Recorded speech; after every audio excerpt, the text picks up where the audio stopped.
Sejauh apa kemudahan yang diterapkan di kantor kependudukan? Semua warga bisa mengakses untuk mendapatkan KTP. Kami melakukan ada yang namanya program jemput bola. Ya. Artinya kami turun kepada sentra-sentra di mana masyarakat itu bisa kita layani.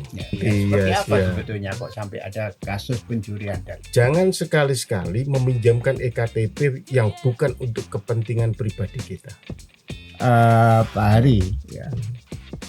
Orang kan konotasinya ngurus urusan administrasi itu ribet. Ya, masyarakat tuh masih menganggap ngurus urusan KTP itu ribet. Gitu loh. Iya, sejauh apa Anda bisa katakan bahwa itu persoalan mudah? Iya. Makanya kita selalu di dalam jemput bola tersebut. Salah satunya di samping kita melayani kepentingan kependudukan, kita juga mensosialisasikan, memberikan pendidikan pada masyarakat.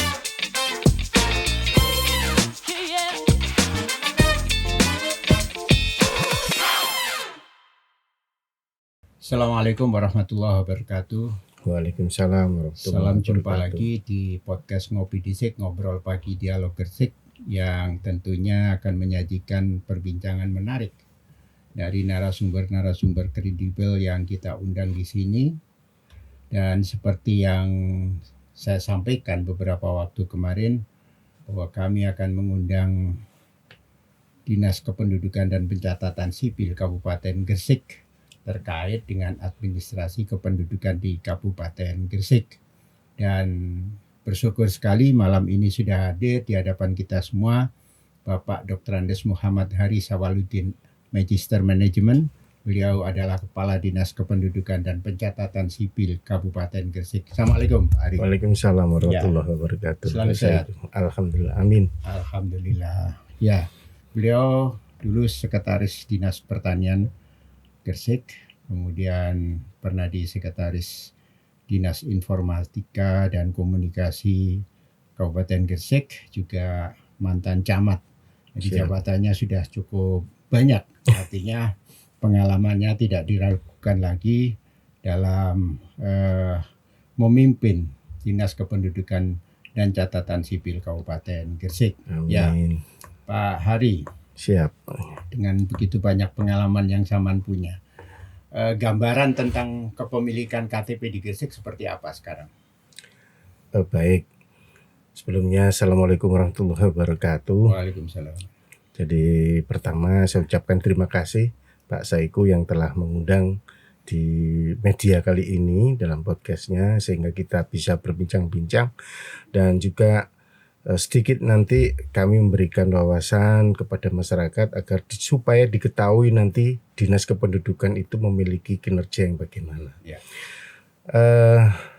Tentang kepemilikan kartu tanda penduduk atau KTP, bahwa kita sudah melampaui target yang ditargetkan oleh pemerintah pusat, dalam hal ini Dirjen Kependudukan dan Catatan Sipil Kemendagri, bahwa kita ditarget 98% dari jumlah wajib yang KTP dari setiap yang ada di Kabupaten Gersik. Kita sudah melampaui 99,8%. 99,8%. Iya. Jadi itu yang kita bisa lakukan sampai saat ini, sehingga sisanya itu merupakan wajib KTP, tapi dia sudah ada yang sudah melakukan rekam KTP, tapi juga ada yang belum melakukan rekam KTP.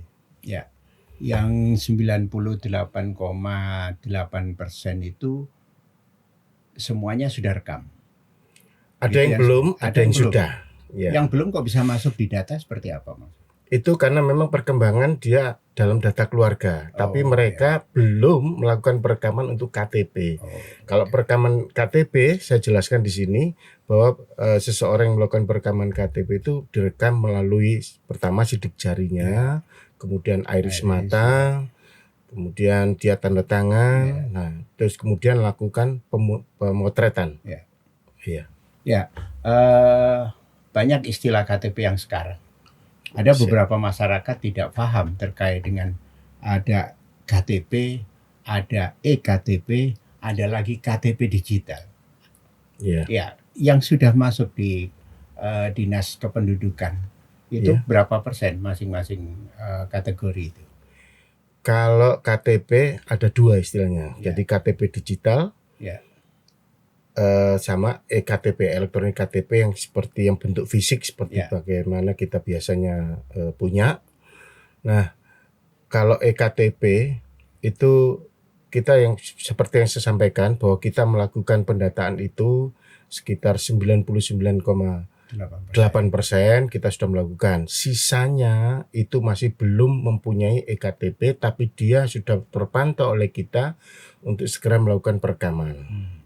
Jadi itu yang dimaksudkan, sehingga nanti penduduk kita terutama ini terkendala bagi anak-anak kita yang melakukan pembelajaran di luar daripada Kabupaten Gresik. Ya. Contohnya dia mondok di salah satu kabupaten kota yang ada di luar Jawa Timur. Ya. Sehingga dia hanya diberikan kesempatan untuk libur itu jarang sekali. Ya. Bahkan kalau belum selesai mulai dari dia tingkat SD sampai lulus kuliah, dia tidak akan pulang ke rumah orang tuanya. Biasanya seperti itu. Tapi ada kunjungan dari orang tua ke pondoknya masing-masing. Nah, itu yang menjadi kendala bagi kita. Tetapi kita berantisipasi. Setiap libur sekolah kita selalu memwarning. Kita mulai tahun 2023 kemarin, 2024 kita juga melakukan. Kita membuat surat bupati, bahwa bupati menginstruksikan kepada seluruh camat agar diteruskan kepada kepala desa untuk bagi penduduknya yang belum rekam eKTP agar melakukan perekaman eKTP di hari liburnya, di hari libur dia sekolah. Jadi kita tepatkan waktu itu, terutama ini pada saat dia pulang Lebaran, Idul Fitri, biasanya seperti itu. Terkait dengan legalitas, sekuat apa sebetulnya peran KTP digital dengan eKTP? KTP digital sementara ini kalau eKTP itu menjadi dasar daripada kita untuk melakukan pijakan pelayanan kepada masyarakat. Ya. Jadi pelayanan bentuk apapun selama ini masyarakat sudah familiar, terutama dengan eKTP. Tapi kalau digital KTP itu nantinya ini sebuah aplikasi yang tentunya ini masih belum sangat sempurna, tetapi kita ini program dari pemerintah pusat, bahwa pemerintah pusat juga akan mensinkronkan seluruh data akan menjadi masuk di dalam digital KTP. Jadi seperti itu. Jadi kalau misalnya dulu NPWP kita punya nomor sendiri, salah satunya itu digabungkan masuk di dalam digital KTP tersebut. Di IKD itu sudah tersedia beberapa fasilitas yang ada di situ. Artinya sekuat apa sebetulnya kedudukan hukum antara digital KTP dengan eKTP? Ketika misalnya seseorang tidak punya eKTP, tapi dia terdaftar di digital KTP. Ya, itu terjadi betul sebetulnya. Seseorang ini butuh pelayanan perbankan. Ya. Nah, biasanya kalau misalnya eKTP-nya tidak bisa terekam oleh alat rekod tertentu, mereka menggunakan IKD biasanya. Nah, kalau IKD ini pun dari bank-bank tertentu masih belum familiar juga. Nah, ini perlu sebuah terobosan inovasi.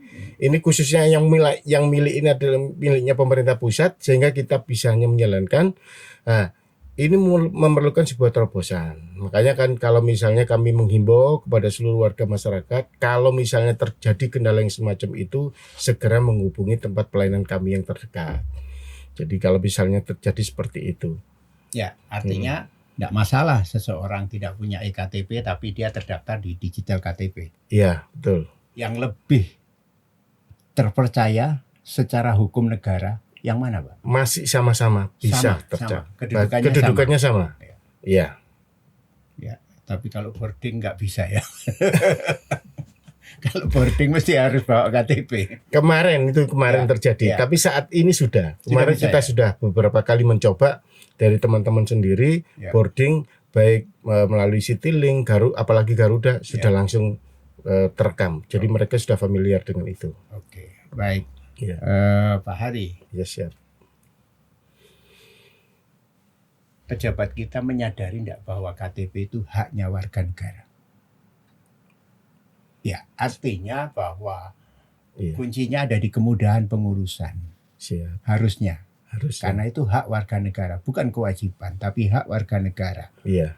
Bagaimanapun juga dia kelahirannya model apapun, ada tidak ada orang tuanya, wajib Mempunyai, mendapatkan iya, karena haknya pelayanan mereka. kependudukan. Sejauh apa kemudahan yang diterapkan di kantor kependudukan, semua warga bisa mengakses untuk mendapatkan KTP? Baik. Kami mempunyai beberapa program kerja.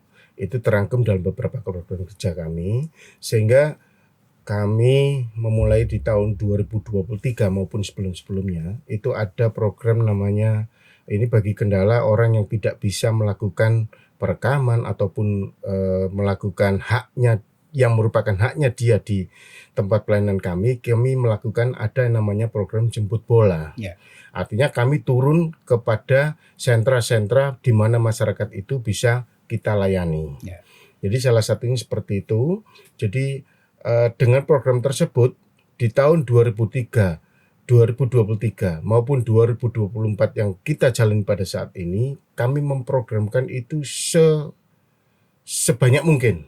Jadi dalam waktu artinya 1 bulan yang dulu bolong-bolong, keliling muter terus, kita punya tim tersendiri. Ya. Jadi kami mewajibkan kepada Kabid Dafduk untuk segera untuk melakukan pendekatan pelayanan kepada masyarakat. Ya.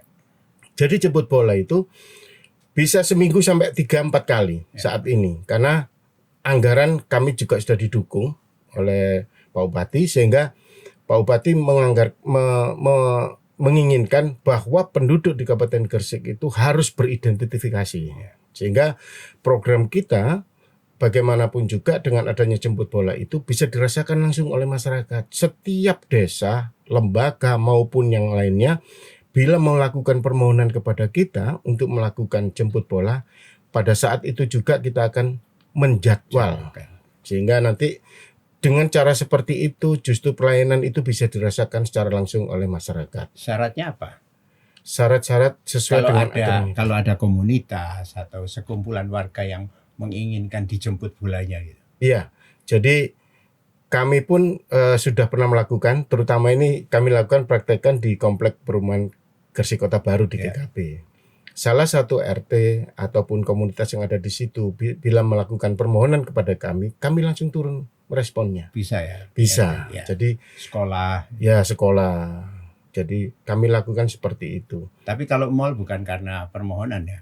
Kalau mall itu lebih gremengnya masyarakat. Ya. Ya, sehingga dengan adanya mall, pelayanan kita di mall itu justru kita memberikan kesempatan pada masyarakat yang di mana hari Sabtu dan Minggu mereka tidak ada di Gresik, tapi mereka ada di Gresik di hari-hari Sabtu dan Minggu. Jadi di mall itu tempat pelayanan kami di luar hari kerja dan di luar jam kerja. Jadi kita mulai dari jam 10 sampai tutupnya mall jam 10 malam. Jadi kita 12 jam ada di mall tersebut. Biasanya kita mulai hari Kamis berakhir sampai dengan hari Senin. Nah, dengan begitu, dengan cara seperti itu banyak dapat masukan dari masyarakat. Pak Kadis, mohon hal yang semacam ini betul-betul bisa dilaksanakan secara rutin, karena kita terasa sekali karena kita itu hari Sabtu dan Minggu hanya bisa pulang ke rumah. Jadi kalau misalnya hari-hari kerja justru kita tidak ada di Gresik itu. Nah, salah satu jembatannya seperti itu, Pak Sayu. Iya. Sejauh apa responnya? Responnya sementara sih personal aja ke kita. Nah, artinya mampu menjaring sekian banyak warga ya. atau? Jadi kalau pelayanan di mall mereka sangat senang sekali, terutama orang-orang itu tidak hanya 1-2 orang saja, tetapi mereka membawa satu keluarga biasanya. Lah, biasanya ini kita jaring, putranya sudah daftar KIA, nopo niku KIA lah, seperti itu salah satu contohnya. Dan saya terima kasih pada saat ini saya diberikan kesempatan untuk memberikan wawasan kepada masyarakat bahwa pentingnya KIA, kartu identitas anak, bagi warga kita. Salah satunya yaitu tadi, apabila dia mengajak anak-anaknya ke mall belum punya KIA, saat itu juga kita rekam di KIA. Jadi seperti itu. Ya, KIA ini kartu identitas anak. Mulai dari umur 0 hari sampai 18 tahun. Bukan, sampai 17 tahun sampai dia menginjak KTP 17 tahun dia punya hak untuk mendapatkan KTP. Oke. Ya. Kependudukan dan catatan sipil. Ini adalah produk pelayanan publik, Pak. Siap. Ya. Artinya bahwa masyarakat menginginkan pelayanan itu menjadi sangat prima, kemudian paling tidak nyaman, Siap, itu aksesnya mudah. Iya. Ya, sejauh apa sebetulnya akses-akses yang dibuka oleh kantor kependudukan bagi masyarakat kita? Siap. Misalnya mereka yang jauh di Wringinanom atau apa, bisa enggak mereka ngurus mulai dari desa atau harus ke kecamatan? Iya. Baik. Fasilitas tempat pelayanan kami yang ada saat ini itu ada di Mall Pelayanan Publik yang ada di komplek kantor bupati. Ya. Kemudian di semua kantor kecamatan ada 18 tempat pelayanan, dan satu desa yaitu di Desa Lowayu, Kecamatan Dukun. Itu yang ada. Tapi keinginan saya pribadi dan teman-teman khususnya Insan Dukcapil di Kabupaten Gresik itu menginginkan semua desa itu ada tempat pelayanan. Kenapa? Terbatas. Kenapa belum? Ya ada beberapa batasan. Alasan klasik. Alasan klasiknya di situ. Ya. Dan mungkin dengan adanya anggaran yang sudah ada di desa itu, saya berharap menginginkan bahwa pelayanan kependudukan itu ada di desa ada. Ya. Meskipun dengan akses yang terbatas kita layani. Pasti orang bertanya gini, kenapa satu-satunya desa nunjuknya Lowayu? Lah itu tinggal caranya. Bupati yang lama. Kurang paham saya. Karena Lowayu itu lebih siap. Oh gitu ya. Sarana prasarananya juga petugasnya mereka sudah siap dengan support APBDes yang ada. Ya. Kami pun juga sebetulnya bergerak ingin sounding secara pribadi kepada desa-desa yang menginginkan yang seperti itu. Ya. Dan memanfaatkan adanya teknologi yang ada saat ini. Ya. Dengan cara pengadaan kalau misalnya itu dibebankan kepada Dukcapil itu sangat berat sekali. Ya. Sehingga kami berharap desa bisa menganggarkan peralatan sarana prasarana untuk pelayanan kependudukan di desa masing-masing, meskipun itu pelayanan yang terbatas. Tidak bisa diinstruksikan melalui dana desa. Kami berharap gitu. Maunya. Cari KDC, KRPDU. Tiap hari.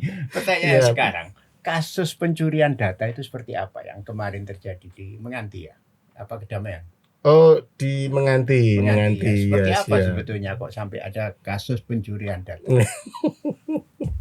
Ini mengulang kembali yang kemarin. Nah, artinya kan sebagai awareness bagi ini pendengar kita, penonton kita, supaya paling tidak jangan sampai itu terjadi lagi. Iya, ini perlunya bagaimana cara kita bisa menyimpan baik-baik dan merahasiakan baik-baik data pribadi kita yang ada di dalam EKTP. Ya. Jangan sekali-sekali meminjamkan EKTP yang bukan untuk kepentingan pribadi kita. Jadi kalau misalnya ada teman, misalnya pinjam KTP-mu gini, titipkan saya aja. Jangan semudah itu. Kalau permasalahannya sudah selesai langsung kembalikan. Nah ini yang terjadi, kasus terjadi itu, dia itu kenal akrab dengan temannya. Ya. Dia KTP-nya, KTP-mu tak pinjam dulu, paling seminggu lah. Ya. Dia yang dicerita. Dia dipakai, kemudian dia memakai, kemudian orang tersebut, temannya ini meminjamkan lagi kepada temannya yang lain. Karena mungkin aja dia kong kali kong dengan temannya yang ini. Ya. Bujuklah salah satu temanmu untuk pinjam. Lah yang celakanya lagi, yang punya KTP ini lupa dengan KTP-nya yang udah dipinjam tadi. Ya. Sehingga orang yang mempunyai kepentingan ini, KTP tersebut dibuatlah data palsu bagi dia. Sehingga dia memohon sebuah permohonan bahwa dia pindah ke luar Jawa. Dari luar Jawa ini dia dengan pindah dia pakai ordal mungkin, sehingga bisa merubah statusnya dari kawin menjadi tidak kawin itu. Nah sehingga di kabupaten yang dia tuju, di mana ada perempuan yang di situ yang akan diincar sebagai calon istrinya dia, Sehingga dengan pemalsuan data itu calon istrinya iya saja karena dia memang dia statusnya tidak kawin. Ya. Nah, itu di situ. Lah, akhirnya tapi NIK seseorang ini kan tidak bisa dipalsukan. Ya. Dia melekat di dalam orang itu. Ya. Nah, selama dia lahir sampai dia mati NIK-nya sama, Tetap, tidak akan bisa berubah. Ya. Lah, dari kejadian itu akhirnya orang ini, si anak ini tadi, begitu ada sebuah kepentingan bagi dia, ternyata KTP-nya nggak bisa digunakan, KTP-nya dia lupa. Oh, saya punya fotokopinya. Begitu dicek di kantor kependudukan sudah diblokir semua. Karena dia sudah pernah mengajukan pindah di daerah tertentu. Dan statusnya dia juga berubah. Loh, kulon iki, saya ini belum nikah, Pak. Demi Tuhan saya, demi Allah dia, saya belum menikah. Saya belum pernah menikah, begini begitu ditanya oleh salah satu anggota DPRD yang pada saat itu kebetulan dia mengadu di salah satu anggota DPRD kita, dia mengatakan, loh Pak Kadis ada kasus seperti ini. Nah, secepat kilat saya pun juga meresponnya. Akhirnya kita berkoordinasi dengan Dirjen Dukcapil Pusat dan juga di salah satu kabupaten yang ada di Sumatera itu, sehingga kita bisa berkoordinasi. Nah, usut punya usut, akhirnya karena itu melibatkan juga departemen lain, dalam hal ini Departemen Agama, di bawahnya adalah KUA. Nah, sehingga data-data tersebut di dalam KUA itu yang kita telusuri. Ya, kemudian itu secara internal Kepala Dinas Dukcapil Kabupaten yang di Sumatera itu menyelesaikan, dan kemudian ada putusan pengadilan, sehingga dari putusan pengadilan itu selama kurang lebih sekitar 2 bulan akhirnya kita bisa memproses bagaimana mestinya dan data itu dikembalikan lagi. Nah, artinya begini, ini tingkat kelalaiannya di mana? Bahwa ketika misalnya seseorang mendaftar dengan membawa KTP, bukankah mesti dilihat fotonya? Bukankah mesti diverifikasi yang di dalam eKTP itu sudah ada sidik jari, ada iris dan lain sebagainya? Itu tidak terjadi, Pak. Itu yang dilakukan oleh, makanya kan saya bilang, kalau kita meminjamkan KTP, salah satu resikonya dibuat untuk pemalsuan yang semacam itu. Jadi apapun, nanti misalnya sidik jari, foto orangnya dan segalanya, itu apabila dia bisa bekerja sama dengan orang di dalam Dinas Kependudukan Catatan Sipil, itu yang berbahaya. Makanya kan jangan sampai kita bisa meminjamkan KTP kita kepada orang lain, yang mana orang tersebut meskipun orang dekat kita juga harus hati-hati. Karena data yang ada di dalam KTP itu adalah data pribadi kita. Ya, perpindahan itu kan tentu mengurus di Gresik untuk kota tujuan tertentu. Iya. Berarti persoalannya ada di staf jenengan. Bukan. Kalau Gresik itu bisa melalui jadi elektronik. Jadi mereka tidak datang. Oh, aplikasi. Nah, melalui kita di aplikasi Pudak. Siapapun pemohon itu kita tetap wajib melayani. Jadi seperti itu. Jadi kalau misalnya dia menggunakan nick-nya, fotonya kita samakan dengan dokumen kita, ya kita wajib melayani itu. Perkara nanti dia sudah pindah ke kabupaten lain dan itu dipalsukan oleh yang bersangkutan, itu yang di luar kendali kita. Jadi pemalsuan ada di daerah lain. Bukan di tempat jenengan. Bukan. Tapi jenengan punya orang dalam tentu. Yang orang dalamnya? Artinya mereka yang menjadi pelaksana pengelolaan KTP ini, ya kan, beberapa masyarakat menyoroti. Ini kok tambah kaya ini, padahal kerjanya cuma gitu-gitu aja. Bener enggak itu, Pak? Ada yang bisik saya begitu. Wah, itu operator KTP di sana. Duitnya banyak, beli mobil baru dan lain sebagainya. Kok kurang paham saya? Tapi artinya begini, bahwa saya pernah temukan beberapa orang yang membeli properti di Gresik itu menginginkan dia punya KTP Gresik. Paling tidak untuk mendapatkan diskon pajak misalnya, seperti itu. Dan itu mereka berani sampai 1 juta untuk membayarnya. Kalau hal itu nggak mungkin terjadi, tapi bagaimanapun juga kita membatasi. Jadi makanya kan jenis pelayanan setelah kita pindahkan ke MPP, MPP itu sarana prasarananya sudah kuat. Ya. Artinya sudah komplit. Mereka CCTV ada di mana-mana. Ya. Jadi kalau misalnya melakukan transaksi apapun, nah itu pasti ketahuan. Ya. Nah, ketahuan dari petugas yang membawai MPP itu pasti laporan kepada kita dari Dinas Kependudukan, terutama kepada saya. Pak Kadis, temukan seperti ini, mereka memfoto ada gini, kami langsung mengambil tindakan. Contohnya seperti itu. Itu di awal-awal kita melakukan pindah di MPP. Ya. Nah, karena memang itulah yang terjadi. Itu kenyataan. Tapi begitu seiring berjalannya waktu, karena kita juga intens melakukan pembinaan setiap seminggu sekali, evaluasi setiap habis selesai di awal-awal bulan pun kita selesai pelayanan kita langsung evaluasi, selesai pelayanan kita evaluasi, selesai pelayanan kita evaluasi. Pertama pun saya juga gejolak dari internal juga besar. Ya. Kenapa harus pindah ke MPP? Wes pokoknya bagaimanapun juga saya selalu kepala dinas pindah ke MPP. Salah satunya seperti itu. Komitmen kami yang kuat itu ya ingin memberantas hal yang sedemikian rupa. Ya. Nah, kita memangkas seperti itu. Ya, artinya MPP masih bisa dijaga nol bahwa Ya, di sana tidak terjadi korupsi. betul. Ya. Itu yang kita harapkan. Artinya di tempat Sawan masih rawan korupsi. Bukan, di sana nggak ada pelayanan di alun-alun. Nggak ada pelayanan. Nggak ada. Nggak ada pelayanan. Nggak ada Semuanya sama- sudah diserahkan Di MPP. MPP. Ya, Artinya MPP bisa melakukan tugas pengawasan yang lebih ketat ya. dibanding di kantor jenengan. Mm-mm. Oke, baik.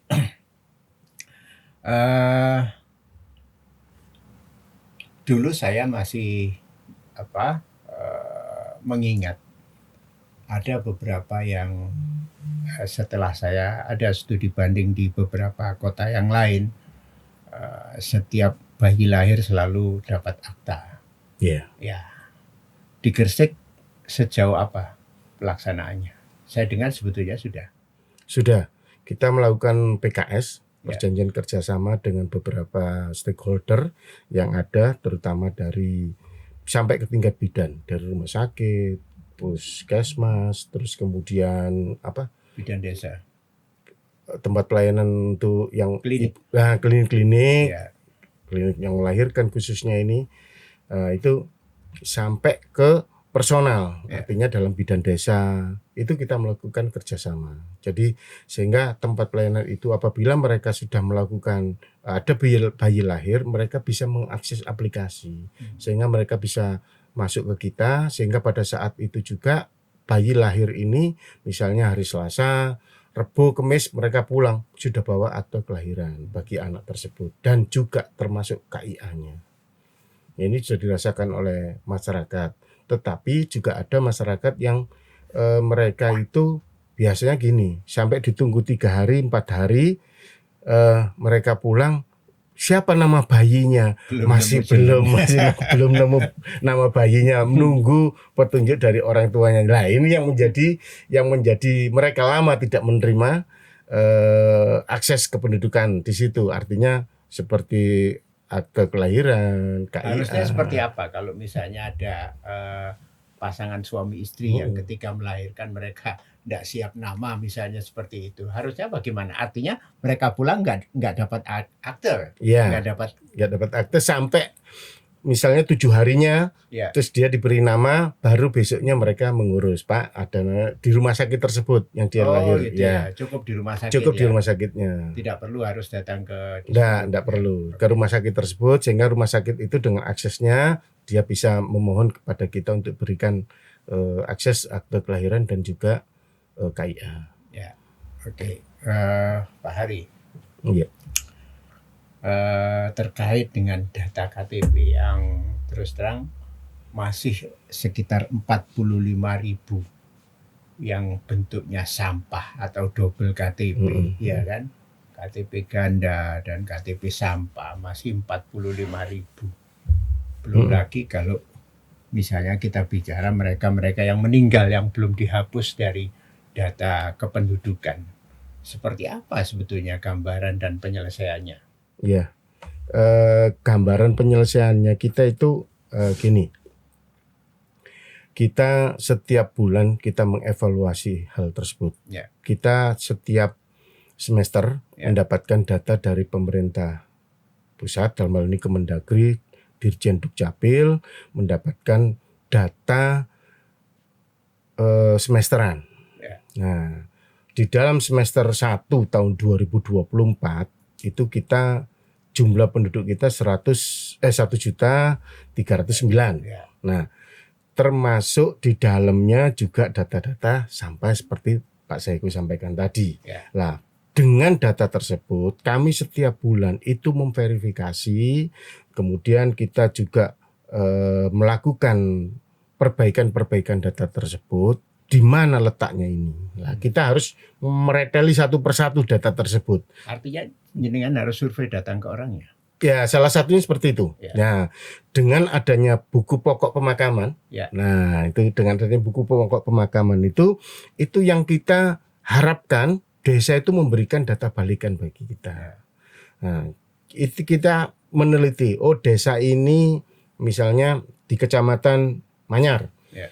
itu ada 23 desa. Ya. Di salah satu desanya terdapat data yang masih bermasalah. Ya. Itu misalnya 17. Nah itu kita kembalikan lagi pada desa tersebut. Benar Taiki, ada data yang bermasalah seperti ini.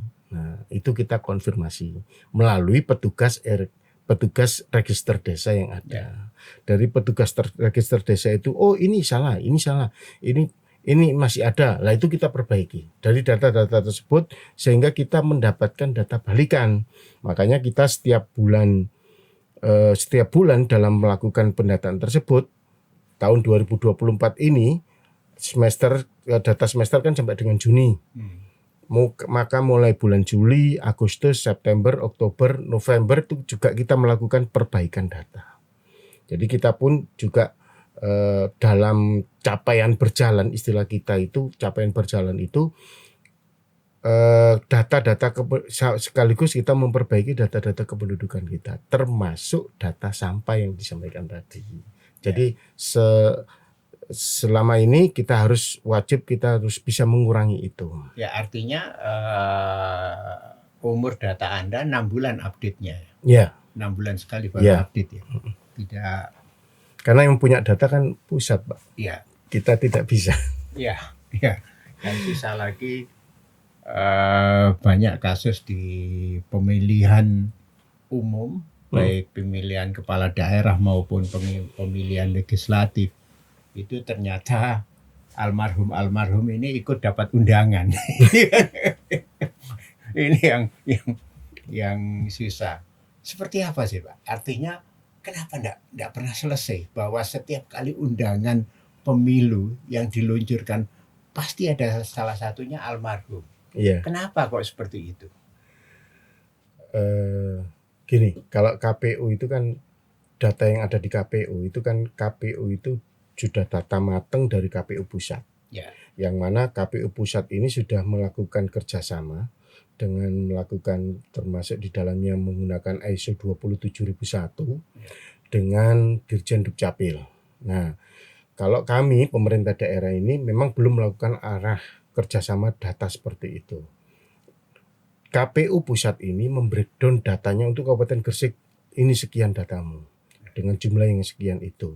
Lah, data mentah yang semacam ini itu belum disinkronkan dengan kita yang ada di lapangan. Karena seperti Pak Saiku sampaikan bahwa kita data per semester. Nah, sedangkan kita data yang turun ke bawah ini kadang-kadang semesternya udah akhir. Padahal saat semester 1 2024 itu sampai dengan bulan Juni. Ya. 2024. 6 bulan sudah banyak perubahan. Iya, pastinya seperti itu. Ya. Seperti yang ada di data kami, salah satu contohnya di bulan Juli KIA kami itu 220.980 atau 68,85%. Ya. Itu KIA kartu identitas anak yang kami catat. Kemudian kita juga melakukan percetakan akte 0 sampai 17 tahun itu sebesar 326.223 atau 99,28%. Ya. Nah, kemudian ini KK berbarcode. Nah, itu yang sampai maksudkan seperti itu. Sehingga data itu KK berbarcode itu sebanyak 59,8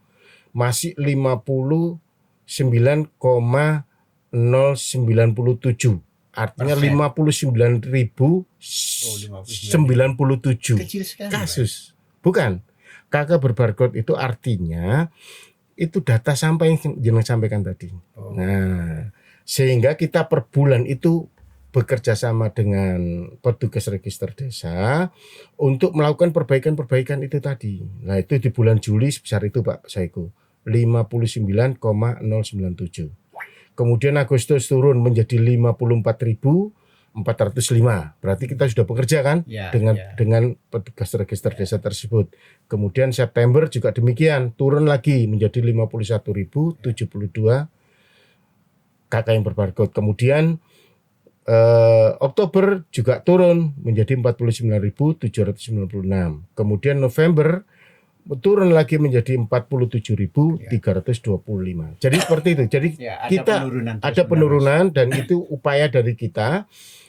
Kita bekerja sama dengan petugas register desa sehingga kita berharap ini semakin lama bisa terkurangi data-data sampah yang semacam ini. Ya, sekalipun pengurangannya tidak cukup signifikan karena hanya beberapa ribu dari puluhan ribu. Soalannya adalah itu baru data sampah. Ya, artinya data yang tidak valid. Belum lagi soal update. Misalnya di dalam KK, saya tidak tahu, jangan-jangan kadisnya ini kakak anaknya masih TK. Betul enggak yang terjadi seperti itu? Enggak, kami sudah memperbaiki itu. Sehingga makanya kami pada kesempatan ini menghimbau kepada masyarakat teruslah mengupdate data. Update data itu sangat penting sekali. Tidak jauh-jauh tetangga kami pun dia sudah bekerja di salah satu perusahaan BUMN yang ada di Papua. Ternyata data anaknya masih belum sekolah. Berarti dia tidak mengupdate datanya dia sendiri. Loh, termasuk padahal dia itu sudah punya KTP tapi belum mengupdate data kakaknya. Nah, itu yang kita sayangkan. Mereka biasanya gini, kita minta untuk update data itu melampirkan ijazah terakhir yang dia punya. Nah, dia lulusan S1 di salah satu perguruan tinggi yang ada di Surabaya. Kemudian kita minta dan S1 pendidikan lembaga pendidikannya juga favorit juga di Surabaya, suami istrinya, suami istri pula. Tapi kedua-duanya belum sekolah semua. Padahal istrinya itu orang Sidoarjo juga belum ada juga. Salah satunya seperti itu yang kami lakukan. Itu yang barusan terjadi untuk tetangga saya itu. Nah, sekarang ini Pak Hari, orang kan konotasinya ngurus urusan administrasi itu ribet, Pak. Ya, masyarakat itu masih menganggap ngurus urusan KTP itu ribet. Gitu loh. Sejauh apa Anda bisa katakan bahwa itu persoalan mudah? Makanya kita selalu di dalam jemput bola tersebut. Salah satunya di samping kita melayani kepentingan kependudukan, kita juga mensosialisasikan, memberikan pendidikan pada masyarakat betapa pentingnya untuk selalu mengupdate data-data pribadi kita. Sehingga data pribadi kita apabila terjadi sesuatu di belakang hari nanti suatu saat nanti itu kita sudah mengantisipasinya. Makanya kan data kependudukan itu harus selalu update. Kesadaran masyarakat kita rendah, Pak, terkait dengan update data. Pasti pertanyaannya, buat apa diupdate sih? Ya kan gitu. Buat apa sih? Gini aja sudah jalan gitu. Iya memang pada saat dia itu terbentur ada suatu kepentingan baru dia sadar. Itu kita pemahaman seperti itu yang selama ini kita sosialisasikan hal yang semacam itu kepada masyarakat sehingga pentingnya data itu sangat besar sekali. Tadi belum dijawab, Pak. Orang selalu konotasinya ngurus itu ribet. Seberapa mudahnya sebetulnya update data? Sangat mudah sekali, hanya menyerahkan aja. Seperti contohnya dia kalau sekarang ini orang sudah familiar dengan gadget. Di dalam gadgetnya dia mempunyai data-data. Data ijazah SD, SMP, SMA itu masuk di dalam datanya dia di gadget tersebut. Nah, kalau misalnya dia sekarang ini kalau ingin mengupdate data tersebut, ingin merubah update KK misalnya seperti itu, datang ke tempat pelayanan kami. Pak, saya mau merubah update data saya berupa ijazah saya. Ya, Nah, pendidikan pendidikan saya dulu itu belum sekolah, sekarang saya sudah lulus kuliah S1 dan saya sudah bekerja. Berarti pengurus saya masih manual, Pak. Nah, orang itu datang, Ya, Pak, datang. ini yang manual Ya, dulu, yang yang manual manual dulu, yang ya. manual. Nah, dia datang, dia hanya memberikan foto saja dikirim ke petugas register kami yang ada di kecamatan maupun yang ada di MPP. Pada saat itu juga bisa diupdate. Nah, dimasukkan datanya, kemudian pekerjaannya juga sudah dirubah Ya. sesuai dengan apa yang dia ada di situ. Misalnya dia pegawai BUMN kan dia punya kartu BUMN-nya, kalau PNS dia punya kartu PNS-nya, sehingga bisa merubah data. Itu secara manual dia datang ke tempat pelayanan kami. Ya, ada cara lain. Ada cara lain yaitu secara digital melalui aplikasi Puda. Ya, itu yang kita di aplikasi Puda itu justru nanti akan dia memangkas seluruh biaya yang ada. Ya. Kedua, efektivitas waktu. Nggak perlu kemana-mana. Dari tempat tidur kita tidur di rumah bisa mengakses aplikasi Puda. Tidak masalah bagi yang mager. Ya. Betul, Jadi betul. bisa langsung update dari aplikasi, Pak. Aplikasi langsung. Jadi aplikasi itu kan melalui server kami. Ya. Masuk di server kami sehingga dari kami itu nanti mengupdate data tersebut. Data itu yang punya data kan adalah pemerintah pusat. Ya. Jakarta yang punya data. Sehingga kita melakukan permohonan, kemudian dari Jakarta merubah ya otomatis data tersebut bisa berubah. Ya, artinya kalau misalnya jangan-jangan misalnya ada masyarakat yang ngaku-ngaku lah. Okay. Saya masih SD, kemudian dia bilang sekarang lulus SMA. Iya. Itu tinggal upload ijazahnya. Iya, tinggal upload ijazahnya. Iya. Kemudian ada approving, ada persetujuan enggak dari kantor dinas? Disetujui dulu. Disetujui dulu sama petugasnya ya. Setelah selesai itu mereka akan dapatkan KK baru. Iya. Dalam bentuk PDF. Tinggal ngeprint sendiri. Luar biasa. Mager pun enggak masalah ya. Ya. Pak Ari, selain pengurusannya yang selalu pemikiran masyarakat, dianggapnya selalu ribet. Iya. Persoalan lain, biaya, Pak Ari. Biaya. Sebetulnya ini kan hak. Kenapa ngurus KTP masih muncul biaya? Perlu ini saya luruskan ini sesuatu yang ini pemikiran yang masih lama ya masyarakat kita. Bahwa perlu saya tegaskan bahwa seluruh kegiatan pelayanan administrasi dasar kependudukan itu semuanya Rp0, alias gratis, tidak ada pembayaran apapun bentuknya. Kita ada 20 bentuk pelayanan, tidak ada biaya yang dipungut 1% pun dari itu, alias gratis. Ya, siap. Persoalannya biasanya gratis itu lemot. Yang terjadi seperti ini, Pak. Saya pernah menemukan fakta. Seseorang lapor ke saya. Dan ini kredibel karena dia jurnalis. Sesama jurnalis cerita, saya mengurus KTP di 2 tempat. Satu di kecamatan, satu di Dinas Kependudukan. MPP. Dinas Kependudukan masih dulu. Masih dulu. Dinas Kependudukan. Yang Dinas Kependudukan nggak selesai. Yang di kecamatan tak sangoni 250, besoknya sudah selesai. Nah ini persoalannya di mana, Pak?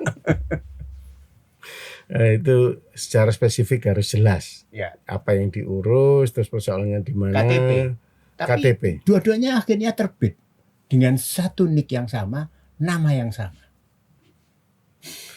Itu dulu, Pak. Ya. Kalau sekarang aplikasi sekarang, seseorang itu bila sudah terbit di dalam aplikasi tersebut muncul orang ini sudah berapa kali mencetak KTP dan di tanggal berapa dia tercetak KTP yang tersebut. Jadi kejadian sampai 2 kali tercetak KTP ini sekarang tidak akan mungkin terjadi karena sudah aplikasi itu. Aplikasinya itu baku yang punya pemerintah pusat. Jadi artinya yang punya Jakarta, kita tidak bisa mengutak-atik aplikasi tersebut. Jadi orang itu berapa kali mau mencetak KTP itu sudah ada di situ. Nah, gitu. Jadi tidak mungkin lagi terjadi yang semacam itu. Insya Allah gitu. Ke Tidak depan, mungkin ya. terjadi ya. Tapi duitnya masih terjadi, Pak. Wah. Artinya Mudah-mudahan insya model Allah. biaya. Moga-moga tidak terjadi seperti itu. Pertanyaannya, Ya. seperti apa pengawasan sampean untuk bisa melaksanakan bahwa pelayanan itu gratis? Siap. Itu kita bekerja sama dengan tempat pelayanan. Ya. Satu di MPP. Ya. Kita sudah sedemikian rupa bekerja sama dengan pengelola MPP sehingga kita bisa melakukan kerjasama itu sedemikian rupa sehingga terjadi hal yang demikian itu. Itu pun kita punya trik apabila itu diurus bukan oleh orang yang bersangkutan, perlu dihati-hati, perlu kehati-hatian kita. Bagaimanapun juga hal-hal yang mungkin terjadi itu bisa terjadi, karena tidak menutup kemungkinan. Bisa juga seseorang ini mengatasnamakan ini mau diurus sama kita gini-gini, tapi orang tersebut punya kepentingan. Seperti yang saya sampaikan yang orang anak pemuda menganti tadi. Salah satu contohnya seperti itu. Dan kemudian kalau yang ada di tempat lain seperti kecamatan, kita kerjasama dengan Pak Camat. Pak Camat tolong diawasi khusus untuk pelayanan kependudukan, gratis, tidak dipungut biaya 1 sen pun rupiah. Itu kita kerjasama dengan Pak Camat sehingga bentuk kerjasama itu kita saling mengawasi dan kita pun apabila itu terjadi sekali kita akan memberikan shock terapi kepada seluruh staf pelayan yang ada di kami. Sudah muncul aturannya. Aturan untuk? Artinya jenengan bikin peraturan kepala dinas kah terkait dengan penyelewengan semacam itu dan berikut daftar sanksinya. Ada enggak? Kalau daftar sanksi, kalau aturan itu kita ada peraturan dari Permendagri itu mengatakan bahwa pelayanan adalah gratis. Itu yang kita menjadi pedoman. Kalau misalnya terjadi sesuatu, kita punya aparat internal seperti inspektorat. Kita akan bekerja sama, lakukan pembinaan. Kalau misalnya kita melakukan pembinaan kesalahan ataupun apa, kita melakukan pembinaan secara internal. Jadi kita briefing, artinya rapat pembinaan dengan staf kita lakukan rutin. Setidaknya 1 bulan sekali kita bertemu mereka. Sehingga dengan rapat-rapat tersebut kita memberikan briefing dan pressure penekanan pada mereka. Saya pun tidak segan-segan untuk memindah seseorang apabila dia melakukan, kita menemukan titik kecil yang itu dalam bentuk apapun. Nah, itu kita pindah. Salah satu pernah melakukan seperti itu, kita temukan, kita koordinasi dengan Pak Camatnya sudah oke, ya kita mutasi. Kalau misalnya dia rumahnya berada di wilayah utara Gresik, kita pindah ke selatan. Salah satu contohnya terapinya seperti itu. Itu pun sudah merasa pasti dia akan merasa orang yang mau untuk berbenah diri pasti itu merupakan sebuah hukuman yang sangat berat sekali bagi dia. Tentunya kayak gitu. Ya, oke. Terkait data yang masih carut marut, ada 45 ribuan data sampah dan lain sebagainya. Ke depan seperti apa yang diangankan Pak Hari terkait dengan pelayanan administrasi kependudukan ini? Kalau saya kepinginnya itu lebih baik lagi ke depan. Kita akan menyempurnakan sesuatu langkah-langkah kita. Bagaimana untuk data-data yang sampah ini bisa kita bersihkan sebersih mungkin, seperti itu. Nah, itu keinginan kita. Jadi bila itu terjadi itu sangat baik sekali. Nah, karena itu sekali lagi dukungan sarana prasarana, dukungan anggaran dari semua pihak yang berkaitan dengan itu yang kita perlukan sehingga efektivitas kemudian ketepatan sasaran permasalahan itu bisa kita lakukan sehingga kita mengidentifikasi permasalahan itu ada di mana itu yang kita utamakan. Salah satu contohnya yang kita pernah lakukan adalah meningkatkan dengan intensitas kita melakukan jemput bola. Kalau dulu bawean hanya dilakukan setahun 2 kali. Itu kita melakukan kebawean hanya berjumlah 10 orang satu timnya. Dan lakukan hanya 3 hari perjalanan dinas. Artinya Senin mereka berangkat, Ya, Senin Selasa sore pelayanan. Senin sore mereka melakukan pelayanan di salah satu desa, kemudian Selasa penuh, Selasa penuh, sehari penuh. dari pagi sampai sore, Ya, Rebunya bisa pulang. pulang. Nah ini Ya, saya melihat sangat tidak efektif dan pemborosan anggaran. Ya, Itu saya mikir gini, berapa ongkos kapalnya mereka? ya, Itu yang kemudian berapa penginapan yang mereka harus bayarkan, dan honor mereka untuk pergi ke bawean itu berapa yang harus dikeluarkan oleh negara, dalam ini pemerintah Kabupaten Gresik. Sementara jaringannya sedikit. Cakupan hasil perolehannya sangat Sedikit. minim. Ya, karena waktunya terbatas. Waktunya terbatas dan buang-buang waktu. Ya. Waktu artinya waktu perjalanannya. Ya. Artinya ini. Nah, karena itu saya mengevaluasi semenjak tahun 2023 saya tidak mau rombongan hanya 9, 7, bahkan 7 loh. 7 sampai 10 orang. Ya. Saya nggak mau. Makanya saya rubah rombongan itu minimal harus 20 orang. Ya. Dengan cara seperti itu kita harus melakukan harinya juga ditambah. 1 bulan. Ya, 5 sampai 6 hari. 5 sampai 6 Sehingga cakupannya bisa 5 sampai 6 desa. Ya. Kita mulai pelayanan itu mulai dari jam 8 pagi sampai kembali ke hotel tuh minimal jam 10 malam. Pernah satu kejadian sampai setengah 1 malam, Pak. Setengah satu malam saya selaku kepala dinas, berhenti ngapain itu sampai, Masya Allah, begitu kuatnya komitmen teman-teman itu memberikan pelayanan pada masyarakat. Ya. Itu pelayanan. Jadi itu kalau misalnya antara jam 8 sampai jam setengah 1 malam, Pak Saiku. Ya. Jadi itulah itu komitmen kami untuk memberikan pelayanan pada masyarakat. Lah, Ya. untungnya mereka itu dengan semangat yang bergembira ria di Pulau Bawean kita melayani di sana. Sehingga pelayanan data di Bawean yang selama ini pelayanan kependudukan sangat sulit, harus mereka tempuh dengan berlayar ke Gresik, Ya. itu kita bisa pangkas sekali. Jadi dengan cara seperti itu kita jemput bola ke Bawean. Setahun berapa kali, Pak? 5 Tahun 2024 3 kali, Pak. 3 kita kali. melakukan itu, tapi rombongannya besar-besar, Ya. 22 orang.